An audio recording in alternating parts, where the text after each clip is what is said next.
지난 주간에 우리는 1박 2일 동안 우리 16명의 성도님들이 처음으로 우리 국내에 있는 성지를 돌아보는 시간을 가졌습니다. 강화도, 그리고 인천, 그리고 서울을 이렇게 돌아보면서 많은 또 우리 선교사님들이 흘렸던 눈물과 또 기도와 헌신을 우리가 돌아보면서 많은 것을 생각하고 많은 것을 느끼게 되었습니다. 저는 여러 차례 갔음에도 또 은혜가 또 새로운 은혜가 있더라고요.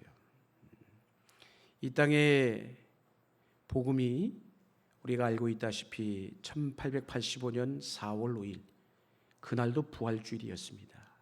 우리 주님 다시 살아나신 부활주일. 인천, 그 당시는 제물포죠. 아펜젤러 언더우드 선교사님, 언더우드와 아펜젤러 선교사님 두 분인 것 같지만 사실은 3명이 왔습니다. 왜 3명이냐? 아펜젤러 선교사님은 혼자 오신 게 아니라 아내분과 함께 오셨어요.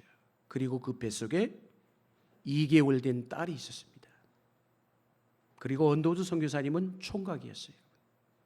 그래서 3명입니다. 근데 아펜젤러 선교사님이 제물포에 당도하고 나서 그 이후에 하나님 앞에 이 땅을 바라보며, 그 당시 조선이죠, 조선 땅을 바라보면서 하나님 앞에 올려드린 기도의 내용이 있어요. 아마 우리 갔던 분들은 곳곳마다 그 기도의 문구들을 보셨을 거예요. 근데 저는 오늘 그 기도의 문구 핵심만 나왔지만은 전체 전문을 오늘 실어봤습니다. 우리 함께 읽었으면 좋겠습니다. 우리 아펜젤러 선교사님 선교의 기도문 우리 한번 읽겠습니다. 우리는 부활절 아침에 이 나라에 들어왔습니다. 이 날은 예수께서 죽음의 권세를 깨뜨리고 부활하신 날입니다. 주여, 이제 어둠에 쌓인 이 나라에도 복음의 빛을 비추어 주옵소서. 이 백성을 얽어매고 있는 결박을 끊어주시고 하나님의 자녀들이 누리는 빛과 자유를 얻게 하옵소서. 다음 기도문. 주여, 지금은 아무것도 보이지 않습니다. 주님, 메마르고 가난한 땅, 나무 한 그루 시원하게 자라오르지 못하고 있는 이 땅을 바라봅니다. 그나마 백성들은 고개조차 들지 못하고 있습니다. 그러나 주님, 순종하겠습니다. 겸손하게 이 땅에 복음의 씨앗을 심게 하옵소서. 언젠가 이 땅이 하나님 나라를 위해 크게 쓰임받는 나라가 되게 하옵소서. 아멘. 언젠가 이 땅이 하나님 나라를 위해 크게 쓰임받는 나라가 되게 하옵소서. 이 나라가 이렇게 선 나라예요, 여러분. 기도문을 읽으시면서 많은 생각을 하게 하죠, 여러분. 우리나라는 세계 선교 역사 이래로 유일무이하게 선교사가 먼저 들어오지 않고 성경이 먼저 들어온 나라예요. 아십니까? 그만큼 하나님이 이 나라, 이 땅을 사랑한 나라예요, 여러분. 만주 땅에 먼저 존 노스, 스코틀랜드 출신이죠, 존 노스 선교사님과 맥킨타이어 선교사님에 의해서 당시에 만주 땅을 들락날락하면서 무역을 하고 있었던 상인들이 있었어요. 그 중에 대표적으로 우리가 알고 있는 서상륜, 우리가 아실 것입니다. 나중에 해주에 소렉교회를 세운 창립 멤버였죠, 여러분. 장로님이셨습니다. 그래서 그를 통해서 이 땅의 언어로 성경이 쪽복음이 번역이 됐어요. 누가복음. 이 복음을 둘둘 두루마리로 이렇게 말아가지고 당시에 만주 땅에서 조선 땅까지 들어온 거예요. 그래서 당시에 지게 보침에다가 짊어지고 그 성경을 또 이렇게 종이로 된 성경이잖아요. 권서인들을 통해서 마을마다 지역마다 다니면서 복음을 전했어요. 그런가 하면 그 당시 우리나라가 지금 한참 문이 열리느냐 마느냐 하는 그런 시기였어요. 그래서 우리나라에서 일본 땅에 신사유람단을 파견하게 되죠. 그 땅에 파견한 그 파견단 가운데 이수정이라는 인물이 있었습니다. 이수정이 나중에 선교사님을 통해서 복음, 이게 하나님의 말씀을 번역해야 되는 요청을 들어온 거예요. 그래가지고 성경을 번역하는데 그게 바로 쪽복음인 마가복음이었어요. 그래서 아까 말씀드린 1885년 4월 5일 올 때 그들이 아펜젤러와 언더우드 선교사님이 그들이 빈 맨몸으로 온 게 아니에요. 그들 손에 이수정에 의해서 번역된 무엇을 들고? 성경을 들고 이 땅에 들어온 것이에요. 그게 이 나라예요, 여러분. 당시 특별히 저는 언더우드 선교사님의 초점을 맞추면서 말씀드려요. 당시 서구 열강들이 중국에 전부 관심을 갖고 있었어요. 알고 있다시피 당시에 중국은 아편전쟁 이후에 외국인 선교가 가능해지게 됐어요. 그래서 너나 할 것 없이 수많은 세계 열강들이 중국 땅에 선교사들을 파송하려고 했어요. 그래서 당시 미국 북장로교회도 중국 땅에 선교사를 파송하기 위해서 언더우드 선교사님도 중국에 비전을 갖고 기도하던 중이었어요. 근데 마침 1881년 2년에 조선은 미국과 조미 수호 통상 조약을 체결하게 됩니다. 그래서 조선이 서구 국가와 맺은 최초의 근대적 조약이었어요. 그 사건으로 말미암아 미국 교회들이 조선을 새로운 선교의 대상 국가로 주목하기 시작한 것이에요. 그래서 저 조선에 누구를 보낼까? 그러다가 결국 언더우드 선교사님이 택함을 받은 거예요, 여러분. 중국으로 가려고 했다가 조선으로 오게 된 계기가 그렇게 된 거예요, 여러분. 알고 보면 이 모든 배후에 하나님이 계셔요. 하나님이 섭리하고 있다는 거예요. 성경이 먼저 들어온 것도 그렇고요, 만주 땅에서 성경이 번역된 것도 그렇고요, 일본에서 이수정이라는 인물을 통해서 성경이 번역됐고요.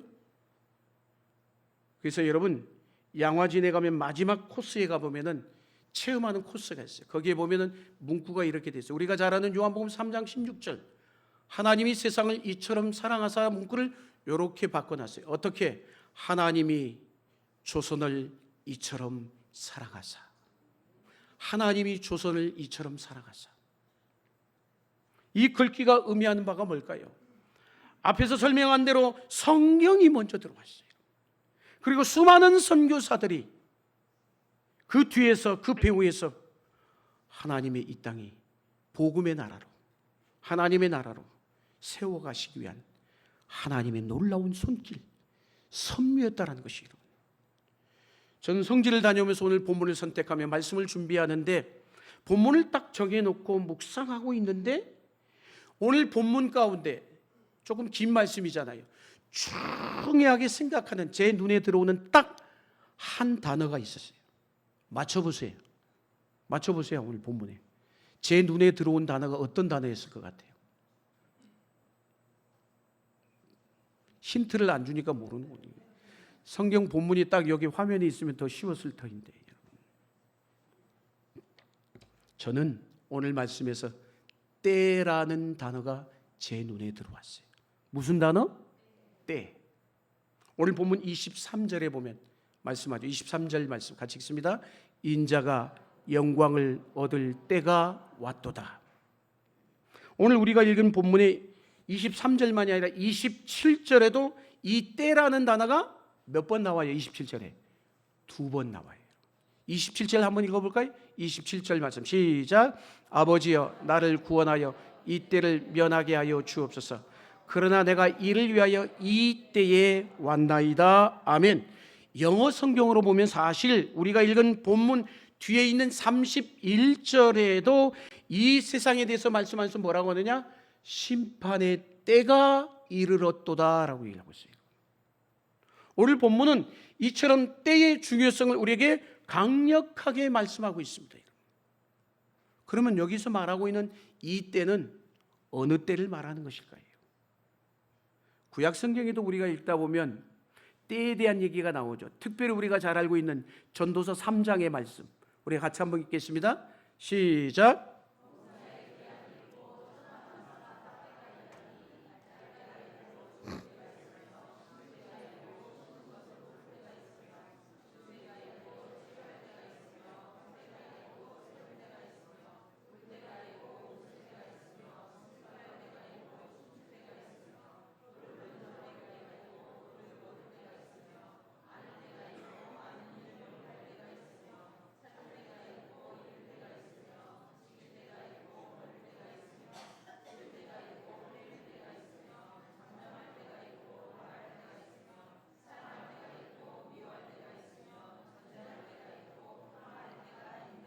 아멘.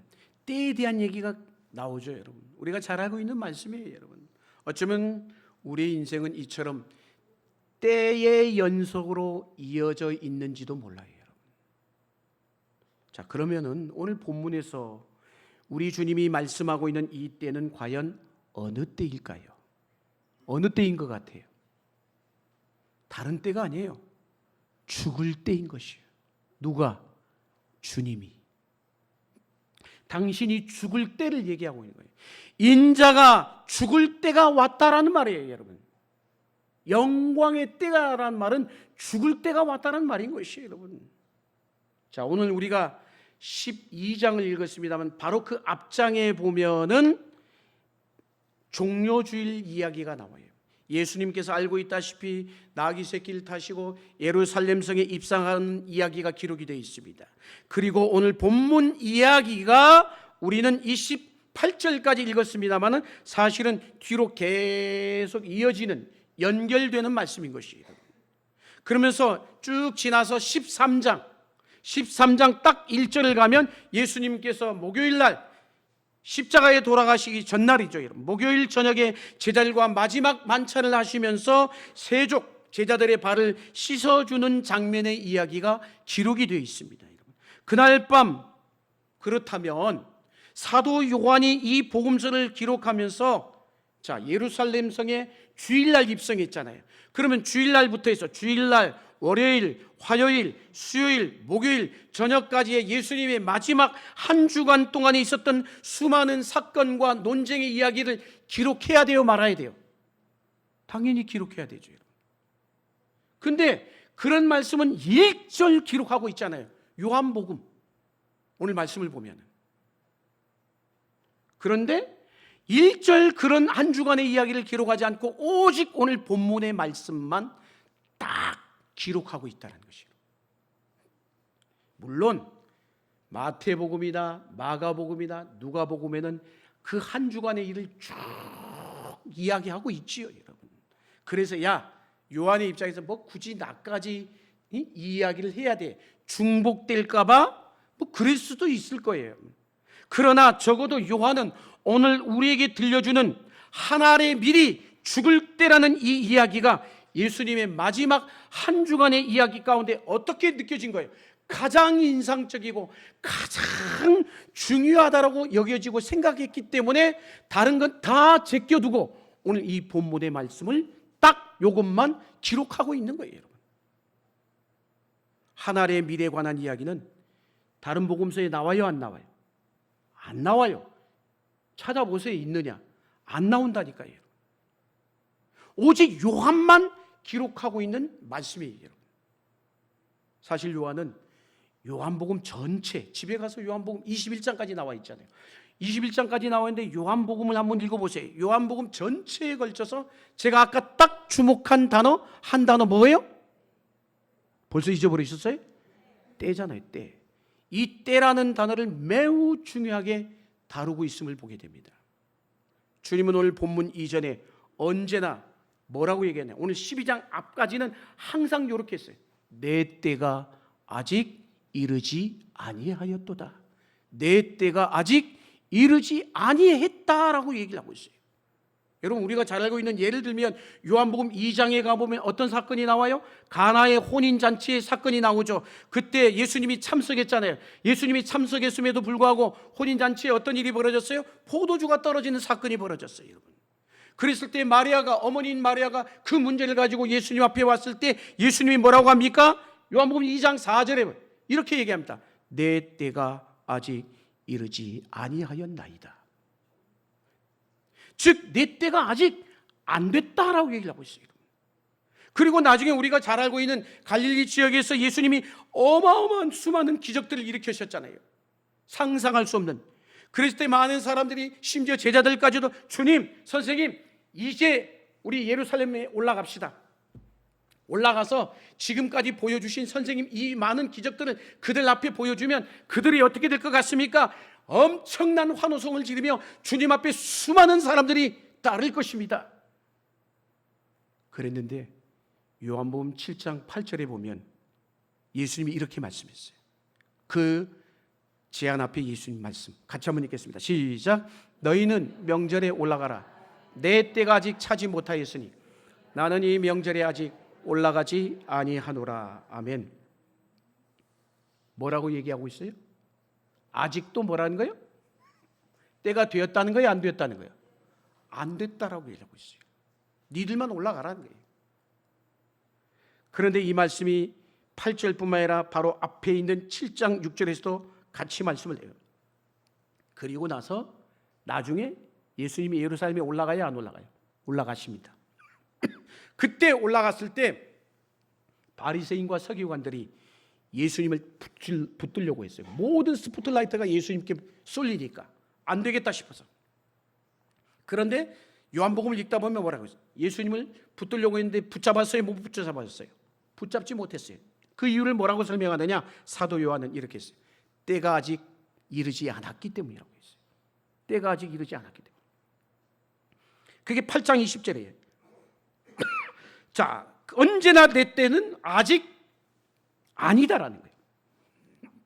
그런데 오늘 읽은 본문 딱 11장이 지나서 12장 딱 들어오면서부터 예수님이 뭐라고요?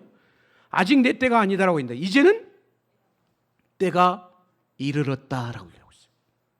인자가 영광을 얻을 때가 왔다라고 얘기하고 있어요. 그리고 13장 1절에서도 보면 최후의 마지막 만찬을 하시면서 예수님이 뭐라고 했어요? 이렇게 얘기하고 있죠. 같이 한번 읽겠습니다. 시작.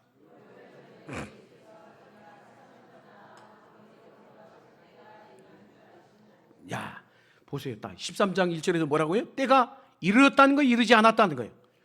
때가 되었다라고 얘기를 하고 있어요. 기록하고 있어요. 그렇습니다.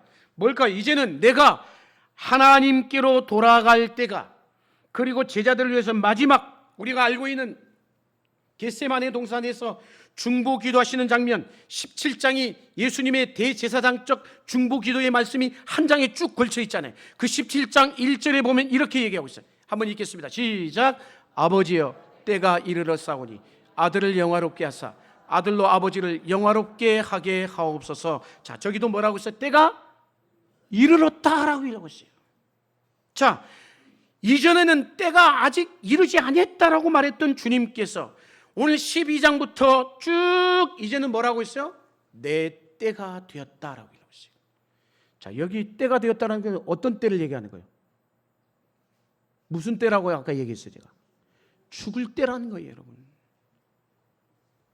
지금 예수님이 자신이 이 세상에 온 목적이 자신을 희생해서 온 인류를, 유대인만이 아니라 이스라엘 백성뿐만 아니라 오늘 본문에 예수님을 뵙고자 했던 이방인 헬라인들까지도 그 인류를 구원하러 오신 빛 대신 주님이 밝히 드러내면서 하시는 말씀, 뭐요? 이제 인자의 영광의 때가 왔다는 거예요. 자, 다시 본문을 오늘 보십시오. 20절에 보면 유월절 명절을 지키기 위해 예루살렘을 방문한 헬라인들이 있었다라고 했어요. 아마 이 헬라인들은 유대계로 개종한 헬라인들이었을 것 같아요. 그러니까 이렇게 친숙하죠. 그리고 또 뭐요? 빌립에게 얘기하고 있잖아요. 빌립에게 간청하잖아요. 부탁하잖아요. 그런 걸 보면 빌립과 전혀 안면이 없는 사람이 아니에요, 여러분. 어느 정도 알고 있었고 교제가 있었던 것 같아요. 그래서 빌립에게 찾아와가지고 당신의 선생님인 예수님을 좀 배우면 안 되겠습니까? 부탁하고 있는 거예요, 여러분. 그런 거 보면 빌립은 항상 직접 가서 예수님한테 얘기 안 해요. 항상 누구를 대동하느냐? 오병이어 사건에서도 그래요, 여러분. 항상 안드레와 그래서 이야기하고 안드레와 함께 예수님 앞에 가가지고 부탁합니다. 이제 헬라인 사람들이 왔는데 주님을 뵙고자 합니다. 어쩌면은 이 헬라인들은 요한복음 앞장인 11장에 나와 있는 그 유명한 사건, 죽은 나사로를 살린 사건, 죽은 자가 살아났단 말이에요, 여러분. 이 소문을 들었을지도 몰라요. 그래서 그 주님, 특별히 예루살렘 성에 입성할 때 수많은 사람들이 나와서 예수님을 바라보며 종려가지 나무를 흔들면서 환호성을 질렀던 그 예수님에 대해서 호기심이 없었겠어요? 만나고 싶은 거예요. 도대체 저분은 누굴까? 궁금했겠죠. 그래서 예수님 앞에 와서 지금 빌립을 통해 부탁하고 있는 것이에요. 그래서 예수님 앞에 이 부탁을 했더니 그 자기를 만나고 싶다는 이야기를 듣고 자, 예수님의 반응이 어떤 반응이에요? 느닷없는 반응이 나와요. 12장 오늘 23절 말씀 같이 한번 읽겠습니다. 23절 시작. 아멘. 자기에 대해서 호기심을 갖고 존경심을 갖고 만나고 싶어서 와서 부탁을 하는데 딱 그 부탁 앞에 예수님의 반응 뭐라고요? 인자가 영광을 얻을 때가 왔도다. 그 말은 뭐야? 내가 이제 죽을 때가 됐다, 이 말인 거예요, 여러분. 내가 죽을 때가 이제 비로소 왔구나. 사랑하는 여러분, 죽는 것을 기뻐하고 좋아하는 사람이 있을까요? 예를 들어서 여러분, 내일 내가 죽는다.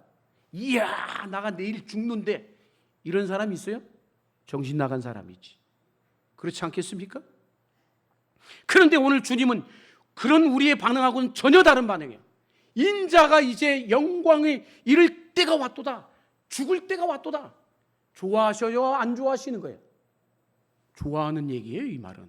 뉘앙스가. 영광을 얻을 때가 왔다라고 말하고 있는 것이에요, 여러분. 분명 주님도 우리와 똑같은 육체와 성정을 가지신 분인데, 야, 어떻게 죽는 게 그렇게 여러분 반가운 일이겠습니까? 그래서 오늘 본문 27절, 자, 예수님의 또 이 27절의 말씀이 있어요. 같이 읽습니다. 시작.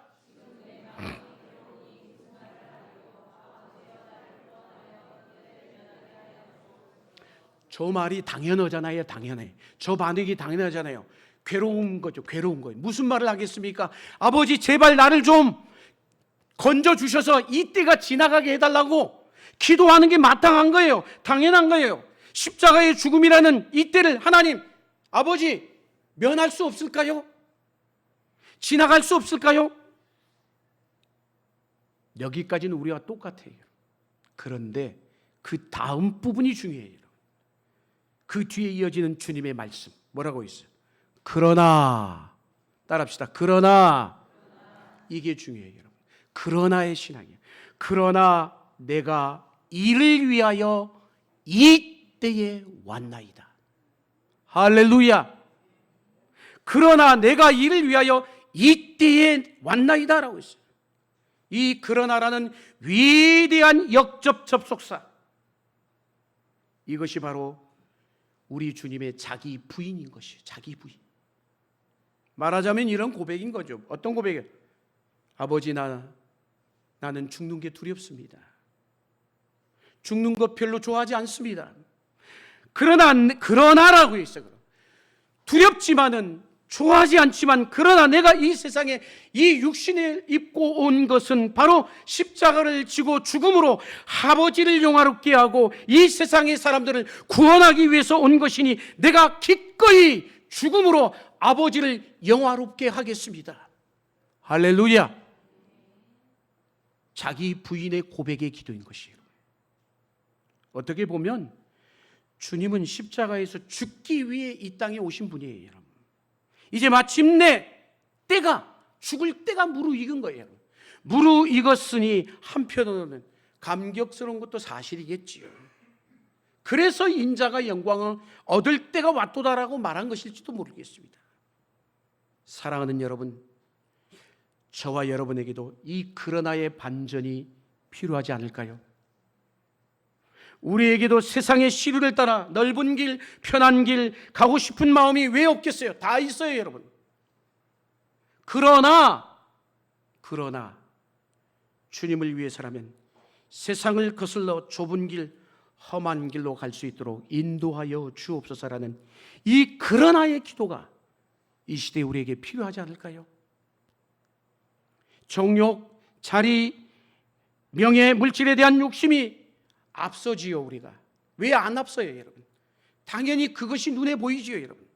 그러나 주님을 위해서라면 그런 것들보다 더욱 하나님을 사모하고 경건에 이르기를 힘쓰는 훈련을 하여 하나님의 뜻을 이 땅에 이루는 주의 일꾼이 되게 하옵소서. 이 그러나의 반전의 기도가 필요하지 않겠느냐라는 것이에요. 오늘 주님은 자신이 죽음으로 수많은 사람이 생명을 얻게 되는 진리를 오늘 이 아침 우리에게 가르쳐주고 계십니다. 오늘 본문 24절 우리 아는 유명한 말씀이죠. 같이 읽겠습니다. 시작.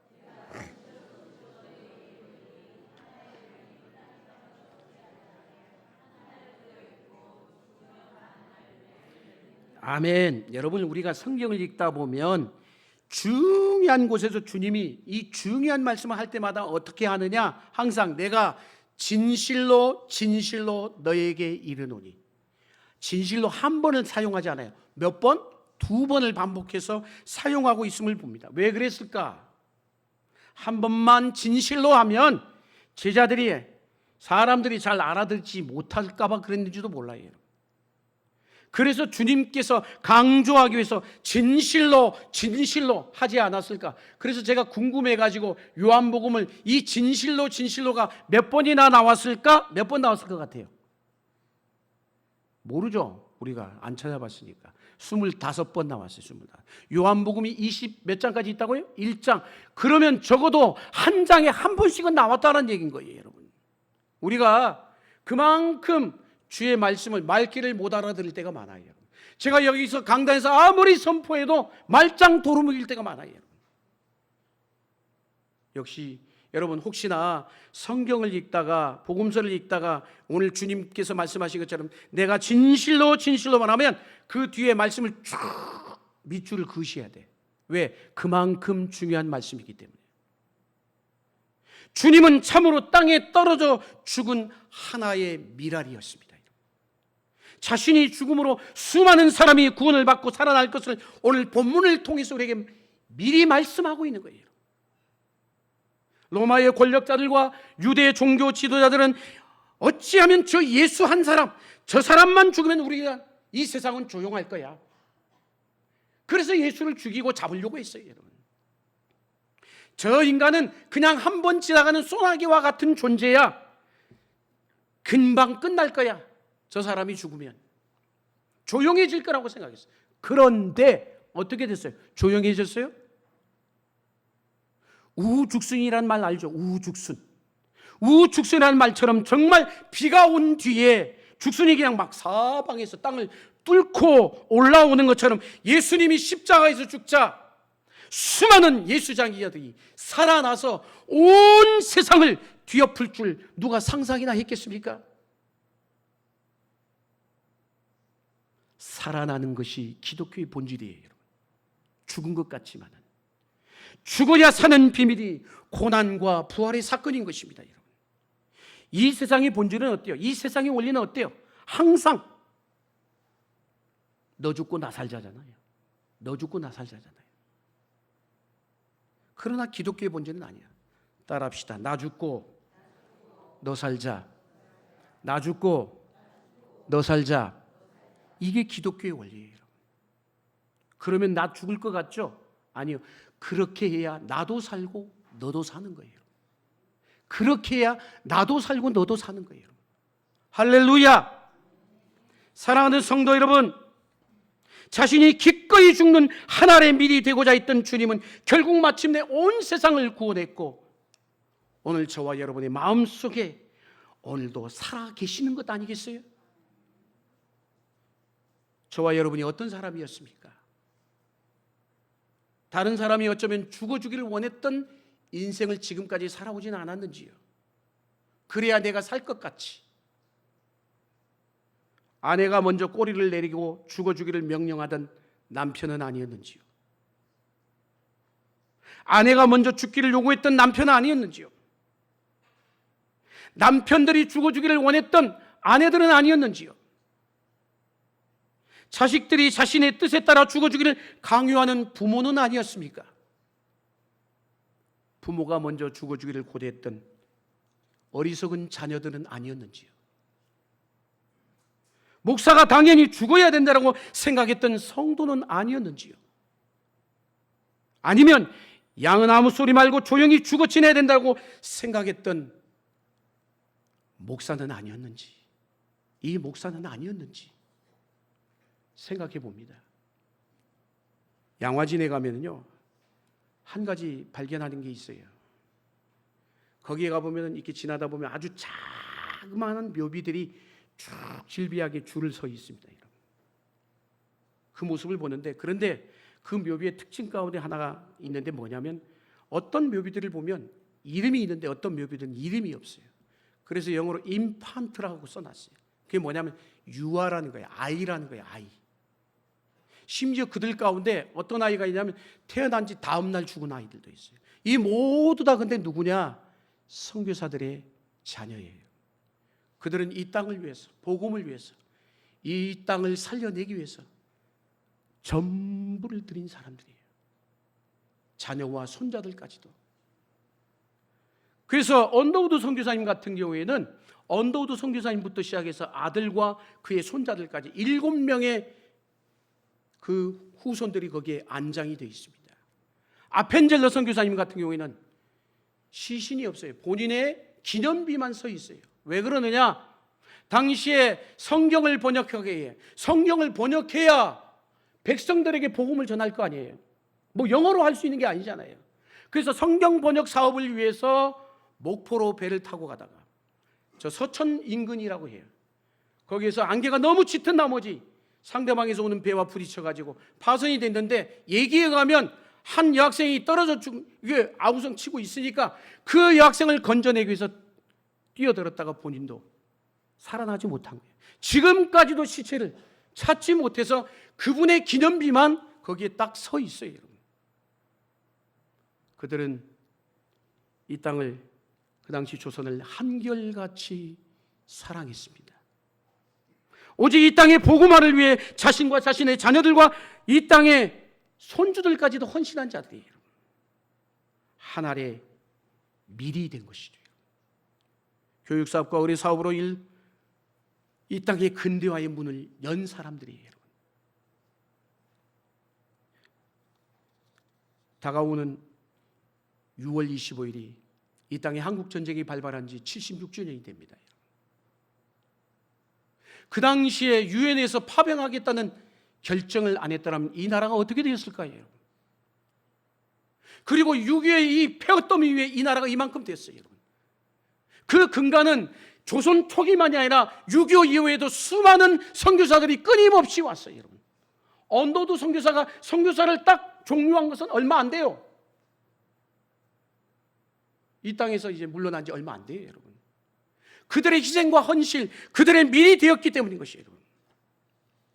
저는 양화진에서 누차 가봤지만은 그 양화진 체험관에서 영상을 보는데 성경이 이 땅에 들어오고 선교사들이 들어오는 영상을 보는데 그 백뮤직이 그걸 보면서 얼마나 눈물을 흘리며 가슴을 점했는지 몰라요. 한번 들어보겠습니다. 송정민 씨의 오 대한민국 틀어주시죠.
예, 거기까지만 들으십시다. 예.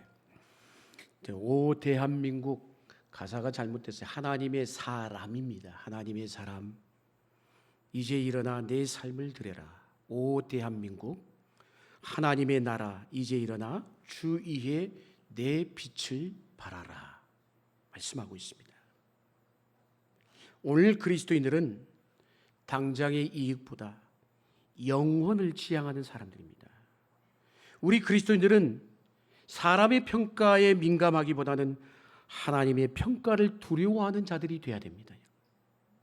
그럴 때야 오늘 말씀처럼 기꺼이 하나님의 밀이 될 수 있을 것이고 낮아지고 죽는 자리까지 내려갈 수가 있어요.